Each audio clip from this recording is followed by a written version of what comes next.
Good morning everyone. So I'm just up here at the field that I was telling you about in the previous video that got too long. Busy mowing it with a Landini. I just want to show you what I was talking about when I said the stems get very hard and fibery. So I'm going to grab a bunch of this grass, I'm going to lay it on the bike. See, now if you look at the bottom here, this is what I'm talking about. Yeah, this is not ryegrass, this is not there's not grass that we planted. This is grass that grows naturally here, or it's not natural grass to this area. It comes from Kenya. It's called Kikuyu, but it's terrible stuff, and it takes over our fields. That's why we have to reseed our pastures every year, because of this stuff. This stuff outcompetes the ryegrass. But basically you can see the stem of it is very fibery. It's like almost like woody. So this nutrient deficient fiber, that's what we call it, NDF. The cows can only take 1.5% of their body weight in this fiber, which means the more fiber it is, the less grass I can put into cows, resulting in less megajoules and less protein in the cows, which basically means less milk in the end of the day. So my goal is to mow it off as short as possible. So you can see here we're mowing it off as short as possible, and then the regrowth from this will be nice and green and lush without that hard woody stem that you see over here. So we're trying to get rid of that woody stem. Now that woody stem occurs when the grass gets too long.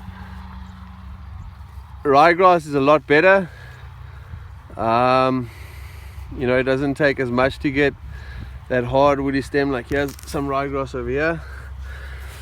Now you compare this ryegrass, this piece of ryegrass here, which is also not good. You can see its stem's also gotten a bit kind of hard and woody. Sorry, I wasn't even filming what I was busy with in my hand. And you look at this ryegrass compared to this,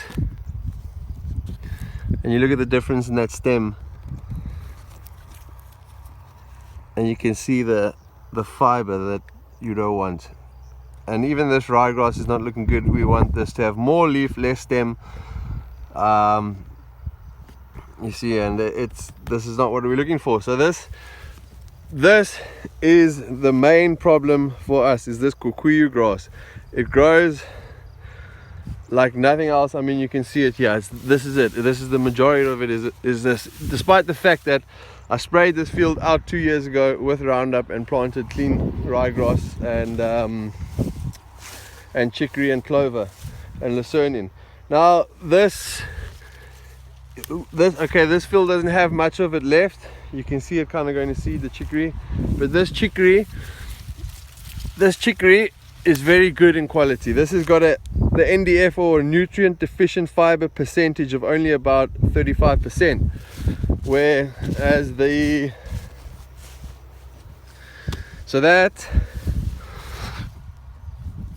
and if you compare it to a piece of Kikuyu grass, this is probably about 65% nutrient deficient fiber. So you can see that mixed with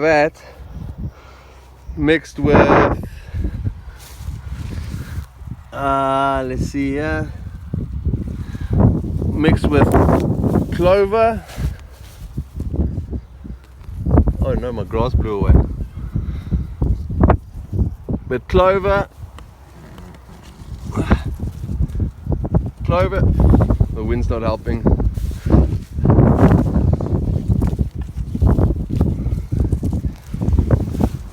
If you were to take clover, chicory, and Kikuyu, see, now this together, and I need to add lucerne in. Okay, lucerne is very scarce. I don't have much lucerne left. The lucerne's kind of disappeared, or the alfalfa. But if you take that bite now for a cow, that's a lot better than just a Kikuyu on its own. So now this bite, the NDF is probably around about 45%, because we've mixed it together to make a better quality cow feed. And that's why you see so much of this broadleaf stuff in my pastures, like the chicory, clovers, chicory, clovers, because I'm trying to plant as much of the stuff in the fields as possible to dilute the bad quality that I'm getting from this terrible summer grass that comes from Kenya. So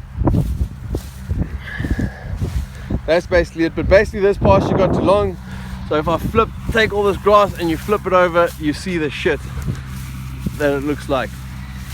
This is all the crap, stems, thick stems.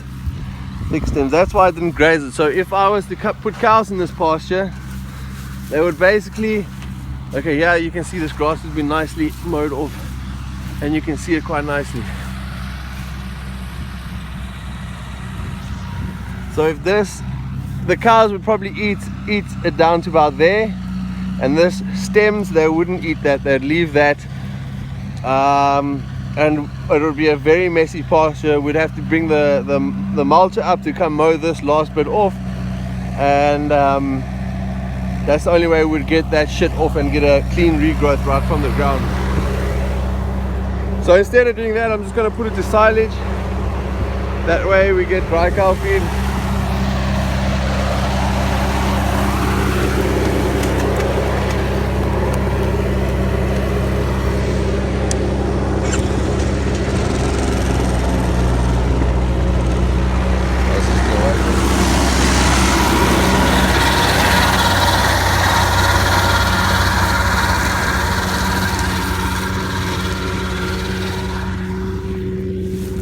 So check how shit that looks. I mean, that's not good quality stuff right there. Yeah, so basically the pastures have gotten too long and a bit tatty. And for me, the best way to do it is to, I mean, this food is great for dry cows. There's nothing wrong with it for dry cows, but for milk cows, it's a little bit not as good a quality as we want. So what I'm going to do is mow it off, pack it away, and feed it when we dry cows off in the winter months. And I can do that now because I've got excess food on the farm. I'm growing more than what I'm eating at the moment with the cattle, so I'm able to take a pasture out of the cycle and put it to silage. But anyway, that's that. Thank you very much for watching.